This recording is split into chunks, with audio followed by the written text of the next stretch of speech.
अखिलेश यादव की एक चाल और बीजेपी बेहाल। अब 2024 में खेला होना हो गया पक्का। ऐसी चाल चलेंगे सपा वाले अखिलेश कक्का। जिन वोटर्स के सहारे खेला करने की तैयारी में थी बीजेपी, असल में उन्हीं वोटर्स पर अखिलेश यादव ने ठोक दिया दावा और बोल दिया बीजेपी के वोट बैंक पर धावा। अखिलेश यादव की रणनीति बीजेपी की बढ़ाएगी मुश्किलें। बीजेपी को नहीं पता कि इस जाल से कैसे निकले। देखिए क्या है अखिलेश का प्लान और क्यों है बीजेपी हलकान। इसे कहते हैं कि सांप भी मर जाए और लाठी भी न टूटे और काम भी बन जाए, विरोधी को खबर भी ना हो।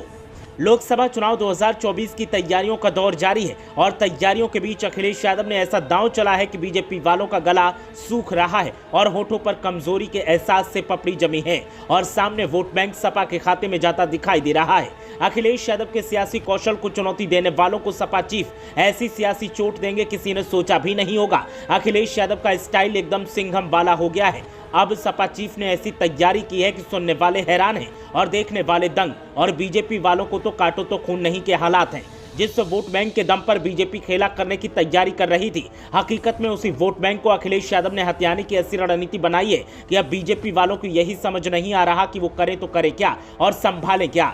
2024 को लेकर सभी राजनीतिक दल अपने अपने दांव पेच लगाने में लगे हैं। जहां बीजेपी घर घर जाकर वोटर्स से संपर्क करने की तैयारी कर रही है, तो वहीं दूसरी तरफ समाजवादी पार्टी ने भी तमाम जातियों को जोड़ने की कवायद तेज कर दी है। सपा की नजर कश्यप और निषाद समाज पर है, जिसे लेकर पार्टी ने नई रणनीति बनाई है, जिसके तहत अब सभी जनपदों में सजातीय समाज के सम्मेलन किए जाएंगे।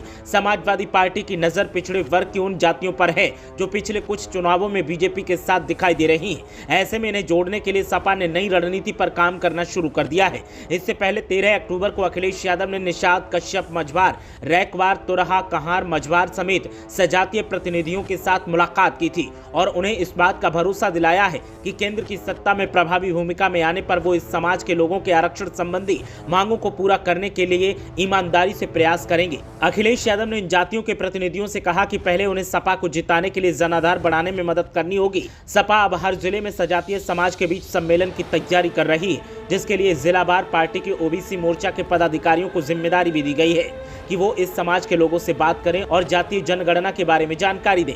किसी तरह से जातीय जनगणना होने से हर जाति की देश में सही स्थिति का आकलन हो सकेगा और इसके आधार पर इन जातियों के लिए नीति निर्माण हो सकेगी। सपा की ओबीसी विंग ये बताती है कि जातीय जनगणना होने के बाद हर जाति की भागीदारी सुनिश्चित हो सकेगी, जबकि बीजेपी नहीं चाहती कि जातीय जनगणना हो।